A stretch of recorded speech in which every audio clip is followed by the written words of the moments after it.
My name is Quill Robinson. I'm the Vice President of Government Affairs for the American Conservation Coalition. If you're not familiar with us, we were founded back in 2017 when being a conservative working on climate was a pretty lonely task, with the mission of giving young conservatives a voice on environmental issues. And in that time, we've grown to be a nationwide organization. We work in over 90 communities, and we have about 10,000 members who are all young conservatives, young libertarians who care deeply about addressing climate change and the environment. And I just wanted to emphasize two things here. I think, first of all, the importance of tackling this issue head on and saying that we as conservatives, as libertarians, as people who believe in freedom, have the better solutions on climate change, and saying climate change explicitly. And I think that's really important because, as it was pointed out, this is something that matters a heck of a lot to young people, but also the moment that we're in right now.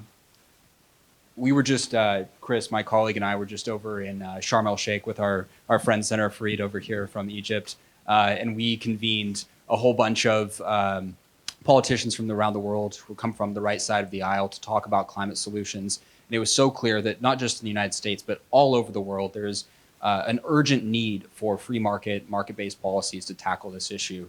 And there's a hunger for that. And a lot of the folks on the left have not wrestled with the fact that these top-down big government policies are actually inhibiting economic prosperity and energy access, but also emissions reductions. Just one stat that I'll put out there is the IRA.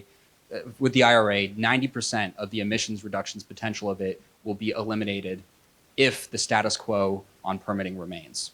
So that's just the sort of thing that we can go out there and say that we as conservatives, as libertarians, our values are the ones that are actually going to lead to serious decarbonization. And so I think the moment is very ripe for all of us in this room, and I'm so glad that we have a room full of people who are interested in this, because it's certainly gotten a lot bigger. And then just last thing I'll add, on that education point, we have a resource called the Market Environmentalism Academy that my colleague Chris here put together, which is really the go-to resource for young people who are looking to learn about free market solutions. So we just want to offer that up, and then also our friendship and partnership to any of you who are interested in getting in this fight.